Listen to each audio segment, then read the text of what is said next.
পেটের সমস্ত গ্যাস যদি দূরীভূত করতে চান, মাত্র 3 মিনিটের মধ্যে, ঔষধ নয়, মাত্র 4টি ঘরোয়া উপাদানই আপনার গ্যাস, পেটের গ্যাস্ট্রিক একেবারে চিরতরে বিদায় নিবে ইনশাআল্লাহ। এই 4টি ঘরোয়া উপাদান, ঔষধ নয়, ঔষধ ভক্ষণ করতে হবে না।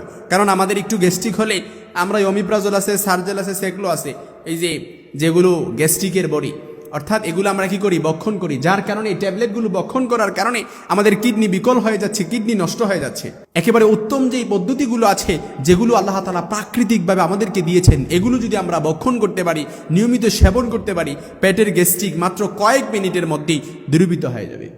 যেগুলো আমাদের ঘরে একেবারে হর হামেশা আমরা বক্ষণ করি, কিন্তু আমরা জানি না কিভাবে বক্ষণ করলে আমাদের গ্যাস্ট্রিক দূরীভূত হবে। শুধু গ্যাস্ট্রিক নয়, আরও যত অ্যাসিডিটির যত প্রবলেম আছে, হার্টের প্রবলেম, তারপর কিডনির প্রবলেম, এরকম যত অ্যাসিডিটির প্রবলেম আছে, সব কিছু আল্লাহ তাআলা মুক্তি দান করবে। গ্যাস্ট্রিক থেকেও চিরতরে বিদায় পাবেন। তারপর কিডনি ভালো থাকবে, সব সময় ভালো থাকবে। তারপর হার্টও সবসময় ভালো থাকবে, ঠান্ডা কাশিও কখনো হবে না। 1 নাম্বার যেটা আমরা রান্নার কাজে ব্যবহার করি সেটা হচ্ছে জিরা। অর্থাৎ জিরা আমরা এমনভাবে ব্যবহার করি, এমন কিছু রান্নার মধ্যে এমনভাবে মশলা হিসেবে ব্যবহার করি, যার কারণে জিরার যেই উপাদানগুলো আছে, যে গুণাগুণগুলো আছে, সেগুলো নষ্ট হয়ে যায়। জিরা এভাবে ব্যবহার করলে, রান্নার কাজে এভাবে খেলে, মশলা হিসেবে খেলে কোনো কাজে আসে না।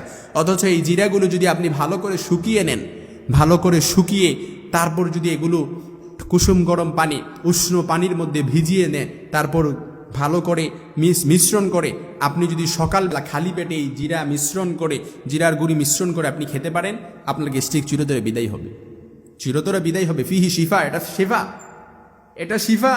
আপনাকে বুঝতে হবে, এটার সাথে আপনি সূরা ফাতিহা পড়ে ফু দিয়ে তারপর খাবেন, গ্যাস্ট্রিক বিদায় হবে ইনশাআল্লাহ। কারণ সূরা ফাতিহা এটা হচ্ছে সূরাতুশ শিফা, এটা সূরাতুশ শিফা। রাসূল সাল্লাল্লাহু আলাইহি সাল্লাম, বুখারীর বর্ণনা এসেছে, আল্লাহর হাবিব সাল্লাল্লাহু আলাইহি সাল্লাম সূরা ফাতিহার আমল করতেন এবং সূরা ফাতিহা দ্বারা সাহাবীরাও আমল করতেন। সূরা ফাতিহা দ্বারা রাসূল সাল্লাল্লাহু আলাইহি সাল্লাম ঝাড়ফুঁক করতেন, আবার সাহাবীরাও ঝাড়ফুঁক করতেন। কেউ রোগের জন্য আসছে, সূরা ফাতিহা পড়ে রাসূল ফু দিয়ে দিছে, সুবহানাল্লাহ। কেউ রোগের জন্য, রোগ ভালো হয় না, রোগের জন্য আসছে, আল্লাহ রাসূল সাল্লাল্লাহু আলাইহি সাল্লাম সূরা ফাতিহা পড়ে ফু দিছে, সাহাবীরাও সূরা ফাতিহা পড়ে ঝাড়ফুঁক করতেন। এটা হচ্ছে সূরাতুশ শিফা। এই জন্য ভালো করে এই জিরাটা ভালো করে মিশ্রণ করে তারপর কি করবেন, গুঁড়ি করে এই পানির মধ্যে মিশ্রণ করে তারপর খাবেন, আপনার গ্যাস্ট্রিক ভালো হয়ে যাবে। কিংবা আপনি যদি জিরা গুঁড়ি নাও করেন, তাহলে রাত্রিবেলা এশার নামাজ পড়ে বিসমিল্লাহ বলে সূরা ফাতিহা পড়ে একবার পড়ে তারপরে এই জিরাগুলো, কিছু জিরা, অল্প পরিমাণ কিছু জিরা 1 গ্লাস পানিতে তারপর ভালো করে আপনি কি করবেন, ভিজিয়ে নেবেন।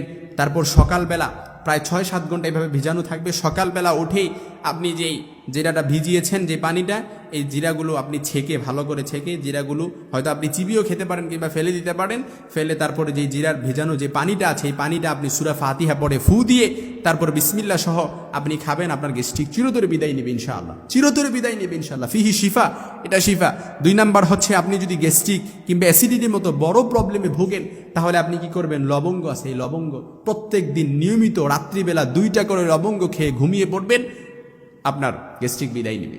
তবে লবঙ্গের মধ্যে যে ফুলটা আছে, মাথার মধ্যে যে ফুলটা আছে, এই ফুলটা অবশ্যই আপনাকে খেতে হবে। এই ফুলটা ছাড়া খেলে কোনো কাজ হবে না। এই ফুলটা যদি খান, তাহলে লবঙ্গের যে গুণাগুণগুলো আছে, যে উপাদানগুলো আছে, সেগুলো আপনি অবশ্যই, আপনি এই গুণাগুণগুলো আপনি লাভ করতে পারবেন। এই জন্য লবঙ্গ অবশ্যই খাবেন। 3 নাম্বার, জোয়ান আছে, যেটা বাজারে কিনতে পাওয়া যায়, জোয়ান নামে, আপনি বাজারে যে কোনো মুদির দোকানে বললেই হবে। এই জোয়ান ভালো করে মিশ্রণ করে তারপরে এই জোয়ানও খাবেন, আপনার গ্যাস্ট্রিক দূর হয়ে যাবে। আপনাকে অমিপ্রাজল, এগুলো যে গ্যাস্ট্রিকের যেই ট্যাবলেটগুলো আছে, এগুলো বক্ষণ করতে হবে না। এগুলো বক্ষণ করলে আপনার কিডনি আস্তে আস্তে বিকল হয়ে যাবে যদি নিয়মিত আপনি বক্ষণ করেন। সর্বশেষ আদা আছে, আদা আর জোয়ান একসাথে করে মিশ্রণ করে খেতে হবে। অর্থাৎ আদাটা ভালো করে, পানি ছাড়া আদাটাকে ভালো করে মিশ্রণ করে, আদার যে রসটা আছে, এই রস, জোয়ান আর আদার রসটা একসাথে মিশ্রণ করে তারপর আপনি খাবেন।